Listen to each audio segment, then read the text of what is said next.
કોટમાં સ્વર્ગસ્થ વિજય રૂપાણીની અંતિમ યાત્રા નીકળવાની છે। અંતિમ યાત્રાના રૂટ અંગે જાહેરનામું બહાર પડાયું। સમગ્ર રૂટ પર નો પાર્કિંગ અને નો એન્ટ્રી રહેશે। નિર્મલા રોડથી રામનાથપરા સ્મશાન સુધી અંતિમ યાત્રા નીકળવાની છે। નિવાસસ્થાનથી નિર્મલા રોડ કોટેચા ચોકથી પસાર થશે। એસ્ટ્રોન ચોક યાજ્ઞિક રોડથી DH કોલેજથી આ અંતિમ યાત્રા છે જે પસાર થવાની છે।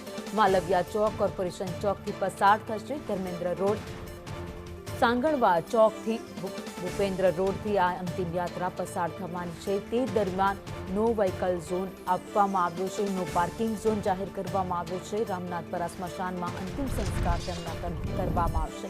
DNA મેચ થયા બાદ તારીખ અને સમય નક્કી કરવામાં આવશે। અત્યાર સુધીમાં 31 DNA મેચ થયા છે, પરંતુ તેમાં પૂર્વ મુખ્યમંત્રી વિજય રૂપાણીના DNA મેચ હજુ સુધી નથી થયા। તેની રાહ પરિવાર જોઈ રહ્યો છે કે ક્યારે DNA મેચ થાય। DNA મેચ થશે ત્યારબાદ મૃતદેહ પરિવારને સોંપવામાં આવશે।